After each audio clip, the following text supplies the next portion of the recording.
Hello दोस्तों, आप सभी को प्रभु यीशु मसीह के नाम में जय मसीह की। परमेश्वर के नाम की स्तुति हो, परमेश्वर के नाम की महिमा हो। फिर से मैं आप सभी का स्वागत करती हूँ हमारे एक और नए वीडियो में। दोस्तों, अक्सर लोग पूछते हैं कि हम प्रभु यीशु मसीह पर विश्वास करते हैं, हम उपवास रखना चाहते हैं, तो हमें बताइए कि हम उपवास कैसे रखें। क्योंकि बहुत सारे लोग अलग अलग तरीके से बात करते हैं कि हमें उपवास इस तरह से रखना चाहिए या हमें उस तरह से रखना चाहिए। इस प्रकार से बहुत सारे लोगों के सवाल रहते हैं, बहुत सारे लोग कंफ्यूज रहते हैं कि मसीही लोगों को किस प्रकार का उपवास रखना चाहिए। क्योंकि जब हम मसीही में नहीं होते हैं, हम अन्य जातियों में थे, तो हमारा उपवास रखने का जो तरीका था वह बिल्कुल ही अलग था। अलग रीति से हम उपवास रखते थे। लेकिन जब हम मसीही में आ गए तो हमें किस प्रकार से उपवास रखना चाहिए। आज के इस वीडियो के माध्यम से मैं आपको बताने वाली हूँ कि मसीही में एक सही उपवास रखने का तरीका क्या है। किस प्रकार से एक व्यक्ति को जो प्रभु यीशु मसीह पर विश्वास करते हैं उसको उपवास रखना चाहिए। बाइबल के वचनों के आधारित पर मैं आपको आज बताने वाली हूँ। इसलिए बहुत ही ध्यानपूर्वक आज के इस वीडियो को आप लोग देखिएगा और सुनिएगा, क्योंकि ये वीडियो हर एक विश्वासी के लिए बहुत ही ज़रूरी है जो प्रभु यीशु मसीह पे बढ़ना चाहते हैं और चाहते हैं कि उनका जीवन उपवास का जीवन हो। तो इसलिए वीडियो को पूरा देखिएगा, स्किप करके बिल्कुल मत जाइएगा। मैं बाइबल के वचनों से सारी बातें इस वीडियो में आपको एक एक करके समझाने वाली हूँ। तो चलिए दोस्तों, देर नहीं करते हैं, आज की वीडियो को हम सब मिलकर शुरू करते हैं। तो दोस्तों, जैसे कि मैंने वीडियो की शुरुआत में आपको बताया कि आज का जो हमारा वीडियो है उपवास के विषय में होने वाला है।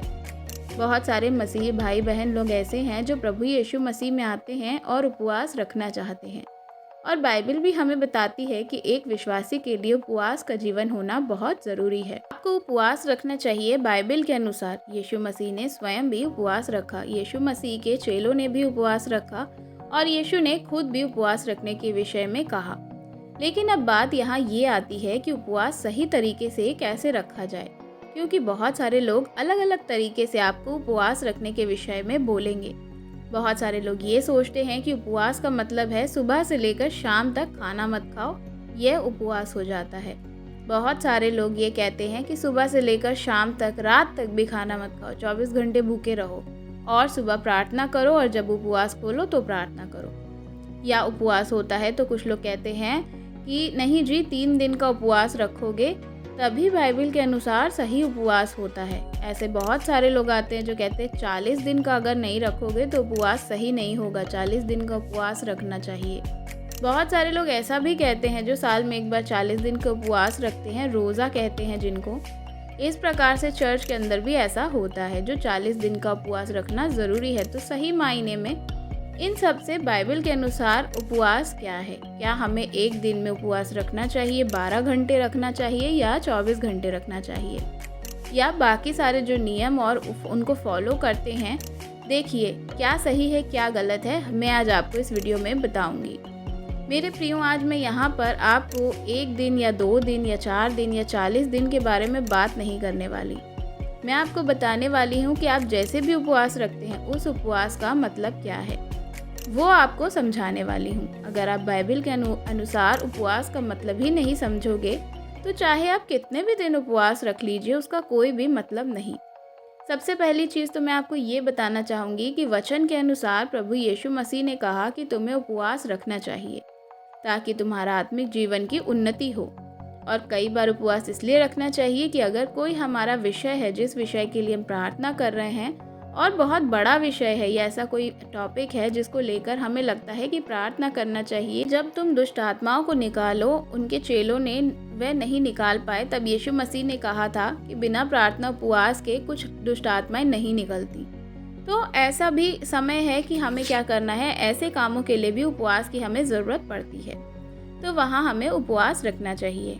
अब आते हैं बात कि उपवास का सही तरीका क्या है। तो बाइबल के अनुसार कुछ वचन मैं आपको पढ़ के सुनाना चाहती हूँ और आपको बताना चाहती हूँ। अगर आप इस तरह से उपवास रखते हैं तो आपका उपवास रखना बिल्कुल बेकार है, वह किसी काम का नहीं। सबसे पहले मैं आपके लिए एक वचन पढ़ना चाहती हूँ जो कि हम देखते हैं, जब हम देखते हैं यशायाह नबी की किताब, उसका 58 अध्याय यानी 58 अध्याय और उसकी 4 आयत से कुछ वचन को मैं आपके लिए पढ़ूंगी। आप बहुत ध्यान से सुनिएगा। यहाँ पर इस प्रकार से लिखा है, 4 में जब हम पढ़ते हैं तो वहाँ लिखा है, सुनो तुम्हारा उपवास का फल यह होता है कि तुम आपस में लड़ते और झगड़ते हो और दुष्टता से घूंसे मारते हो। जैसे उपवास तुम आजकल रखते हो उससे तुम्हारी प्रार्थनाएं ऊपर नहीं सुनाई देंगी। यहाँ पर सबसे पहले परमेश्वर इस प्रकार से वचनों के द्वारा बता रहे हैं जैसे कि इजरायली लोग उस समय क्या कर रहे थे। भविष्यवक्ता जो यशायाह भविष्यवक्ता के द्वारा बताया गया है कि लोगों का स्वभाव कैसा हो गया था। लोगों का स्वभाव ऐसा था कि वे उपवास तो रखते थे, लेकिन उस उपवास को रखने के बाद उनका जो जीवन होता था वह लड़ाई झगड़े वाला जीवन होता था। उनके अंदर कुटिलता होती थी, आपस में एक दूसरे से बनती नहीं थी, एक दूसरे के बारे में अच्छी बातें नहीं सोचते थे, मन में बुराई रखते थे, झगड़े रखते थे, दुष्टता करते थे, एक दूसरे को नीचा दिखाते रहते थे और उपवास रखते थे। तो ऐसे व्यक्ति जो आत्मिक जीवन में सही नहीं चलता है, मान लीजिए आज के जो समय है उसमें एक विश्वासी जो है वह सही तरीके से जीवन नहीं जीता है, जो संसारिक बातों में मन लगाकर चलता है और खुद को उपवासित दिखाता है। उपवास, हर वक्त हम उपवास रखते हैं, क्या उसके उपवास का कोई मतलब है? जी नहीं, कोई मतलब नहीं है, क्योंकि उसका जो आत्मिक जीवन है संसार में है, यीशु मसीह के संग चलने का जीवन नहीं है। वह उसको क्या कर रहा है? खराब कर रहा है। लड़ाई झगड़ा करने वाले, गाली गलौज देने वाला, बुरी बातें करने वाला, लेकिन सप्ताह में 1-2 दिन उपवास रख रहा है। इससे क्या कोई लाभ होगा? कोई लाभ नहीं होगा। अगर आपका जीवन सही तरीके से नहीं है तो आपके उपवास रखने का कोई भी फायदा नहीं है। अगर हम 5 आयत को पढ़ते हैं तो वहाँ पर इस प्रकार से लिखा है, जिस उपवास से मैं प्रसन्न होता हूँ, अर्थात जिसमें मनुष्य स्वयं को दीन करे। क्या तुम इस प्रकार करते हो? क्या सिर को झाऊ के समान झुकाते हो? अपने नीचे टाट बिछाना और राख फैलाने के बाद तुम उपवास और यहोवा की प्रशंसा करने का दिन कहते हो?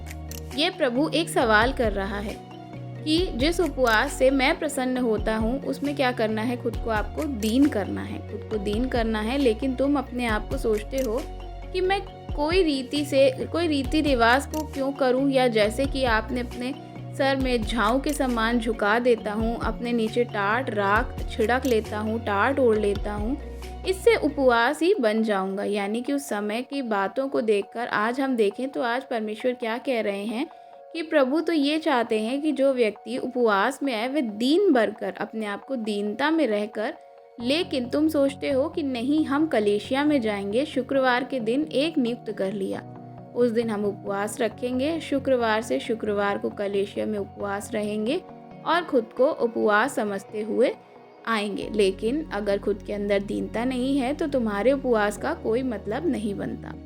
इसलिए बहुत ज़रूरी है कि हमें दीन होकर क्या करना है, उसके बाद ही हम उपवास में जाएं। तो उपवास का कोई फल हमें मिलेगा भी, हमारे पास कोई आशीष हमें मिलेगी। अगर हम खुद के अंदर के स्वभाव को नहीं बदल रहे हैं तो आप कितने भी उपवास कर लीजिए, आपके जीवन में आपको कोई भी प्रतिफल नहीं मिलेगा। इसलिए उपवास करने से पहले आपको समझना है, चाहे वह 1 दिन का उपवास हो, 12 घंटे का उपवास हो, 24 घंटे का उपवास हो या 40 दिन का हो, आपके ऊपर है कि आपकी इच्छा कितनी देर तक आप उपवास रख सकते हैं। अब उपवास का मतलब क्या है हम देखेंगे कि सुबह हमें प्रार्थना करके उपवास शुरू कर लिया और दिन में खाना नहीं खा रहे हैं, लेकिन हम जूस पी रहे हैं, केला खा रहे हैं, अन्य चीज़ों को खा रहे हैं, बाकी फ्रूट खा ले रहे हैं, ऐसे उपवास नहीं होता। उपवास का मतलब है 2 ही 3 तरीके से उपवास को क्या करना है, हमें निर्जल उपवास करना है और एक जल के साथ उपवास करना है। यदि दिन में अगर आपको प्यास लगती है तो आप पानी पी सकते हैं, या कुछ लोग जल को भी त्याग देते हैं, जल भी नहीं पीते। बहुत सारे लोग ऐसे भी उपवास करते हैं। तो ये 2 प्रकार के हैं कि हम चीज़ों को देख सकते हैं, जल ले सकते हैं, जैसे कि या हम चाय पी सकते हैं या फिर हम कोई लिक्विड चीज़ को ले सकते हैं, लेकिन फ्रूट खा रहे हैं, जूस पी रहे हैं, ऐसा उपवास नहीं होता है। आजकल बहुत सारे लोग ऐसा कर रहे हैं कि जो हम देखते हैं 7 आयत में जब हम पढ़ते हैं तो देखिए वहाँ क्या लिखा है। क्या वह नहीं कि अपनी रोटी भूखों को बांट दें, अनाथ और मारे मारे जो फिरते हैं अपने घर में ले आएं, किसी नंगे को देखकर वस्त्र पहनाएं और अपने जाति भाइयों से अपने को ना छुपाएं। देखिए यहाँ बहुत सारी बातें परमेश्वर कह रहे हैं कि एक उपवास, जो व्यक्ति उपवास रखता है उसका जीवन कैसा होना चाहिए। आज बहुत सारे लोग बोलते तो हैं कि एक काम करेंगे तो हम उपवास रखने की क्या ज़रूरत है। नहीं मेरे प्रियो, इसका मतलब ये नहीं है। इसका मतलब है कि परमेश्वर एक ऐसे उपवासी व्यक्ति को चाहता है। यानी अगर आप उपवास के द्वारा खुद को धर्मी ठहरा रहे हो तो आपके जीवन कैसा होना चाहिए, वह जीवन आपको दिखाता है। परमेश्वर कहते हैं ऐसा होना चाहिए कि अपनी रोटी, यानी कि जो आपकी रोटी आप उस टाइम खा रहे हैं, वे क्या करें, आप किसी भूखे को क्या करें, दे दें। आपने उपवास रखा है, उस दिन की रोटी आप गरीबों को बांट दीजिए। उस दिन में आप जो नहीं खा रहे हैं वह आप गरीबों को दे दीजिए। जब भी आपको मौका मिलता है, आपके पास अगर कुछ है तो आप क्या करें, लोगों की मदद करें। अगर आपकी क्षमता है किसी भूखे का पेट भरने की तो आप उसका पेट भरिए। और अगर कोई मारा फिर रहा है और आपके पास है देने के लिए तो आप क्या करें, उसकी सुधि लें। आपके पास अगर है तो आप उसकी मदद ज़रूर करें। जितना मदद कर सकते हैं उतनी मदद करिए। आप अपने जाति भाइयों की मदद करिए, उनकी सहायता करिए। इस प्रकार से एक नम्रता और दीनता का जीवन होता है। अगर ये जीवन आपके अंदर है तो आप एक उपवासी व्यक्ति बन पाएंगे। उचित उपवास यही है। यहाँ मत समझिए कि मैं जो ये वचन पढ़ रही हूँ ये बस आपके उस मदद करने के लिए या लोगों को दीनता दिखाने के लिए उपवास रखकर, भूखा उपवास रहकर नहीं, पर ऐसे ही कर सकते हैं। लेकिन ये स्वभाव होना चाहिए। मैं आपको बताना चाहूँगी कि बाइबल हमें बताती है कि जो भी उपवास रखे उसके अंदर ये स्वभाव होना बहुत ही ज़रूरी है। आपके अंदर ये स्वभाव है तो आपका उपवास क्या है, परमेश्वर को ग्रहण योग्य होगा। आपके अंदर अगर नहीं आ रहा है तो आपने क्या किया है, उपवास तो रखा है, लेकिन क्या उससे परमेश्वर प्रसन्न होंगे? नहीं प्रसन्न होंगे। मेरे प्रियो, प्रभु का वचन साफ कहता है कि उचित उपवास यही है कि व्यक्ति खुद को दीन करे, नम्र करे, बुराइयों से दूर रहे, पाप से दूर रहे, परमेश्वर की संगति में आकर उपवास के साथ प्रभु से प्रार्थना करे। तब उसकी प्रार्थना का परमेश्वर क्या करेंगे, उत्तर देंगे। तो मैं विश्वास करती हूँ इन वचनों के द्वारा आप समझ पाए होंगे कि एक उचित उपवास क्या है और कैसे रखना चाहिए। उपवास रखने का सही तरीका क्या है जो मैंने आज आपको बताया। अगर आपको समझ में आया है तो आप ज़रूर से ज़रूर अपने जीवन में इन चीज़ों को लागू करिए। अगर कोई कमी घटी है तो उसको बदलिए और फिर उपवास में अपने जीवन को बढ़ाइए। अगर आपको मेरी वीडियो अच्छी लगी हो तो वीडियो को लाइक करना बिल्कुल भी मत भूलिएगा। चैनल पे नए हैं तो चैनल को सब्सक्राइब ज़रूर करिएगा और बेल आइकन को दबाइएगा ताकि आने वाली हर एक नई वीडियो का नोटिफिकेशन आपको मिलता रहे। कमेंट में आप हमें अपनी राय बता सकते हैं। हर एक मसीही भाई बहनों के साथ वीडियो को ज़रूर शेयर करिएगा। God bless you. जय मसीह की।